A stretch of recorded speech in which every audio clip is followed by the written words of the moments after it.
Hi guys, good morning. Ayan ang ginawa ko, is a cordon bleu lumpia. O, di ba? Napakaganda, napakasarap. O, ang kailangan lang natin diyan, ganun pa rin ham. Kinat ko lang na pa-triangle yung ham, tapos i-marinate mo yung chicken ng salt, pepper, and tsaka magic sarap for 3 hours. Strips yung chicken, pati yung cheese. Yan. Balot ko lang yan, nagandan. Bali, ham yung ating base dyan. Yan. Balot ka lang na ordinary. Parang lumpia lang din siya. Pero yung laman yan is cordon bleu na ingredients. Yan. Pusin mo lang. Ako kasi parang naubusan ako ng ham. Marami pang cheese at chicken. Kaya ang ginawa ko, kinat ko na lang ng pa-strips yung ham.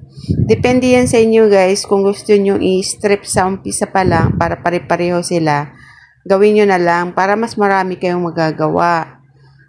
Kasi nung kukunti na lang yung ham ko, kinat ko ng pa-strips para matapos magka-pareho sila.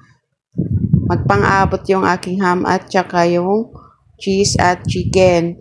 Ang sarap niyan, pareho lang, walang kaibahan doon sa classic na cordon bleu. Iyan ay napakadaling gawin pa. Oh, tapos napakasarap. O, di ba? Try nyo, guys.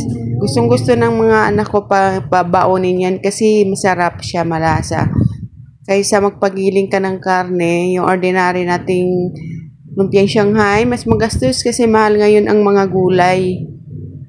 Kaya yan, kahit papaano, oh, mura lang at marami kang magagawa kasi ikakat mo lang ng strips yan, o, diba? Ayan yung gagawa ko sa isang, ano ko lang yan, chicken breast. Thank you for watching, guys.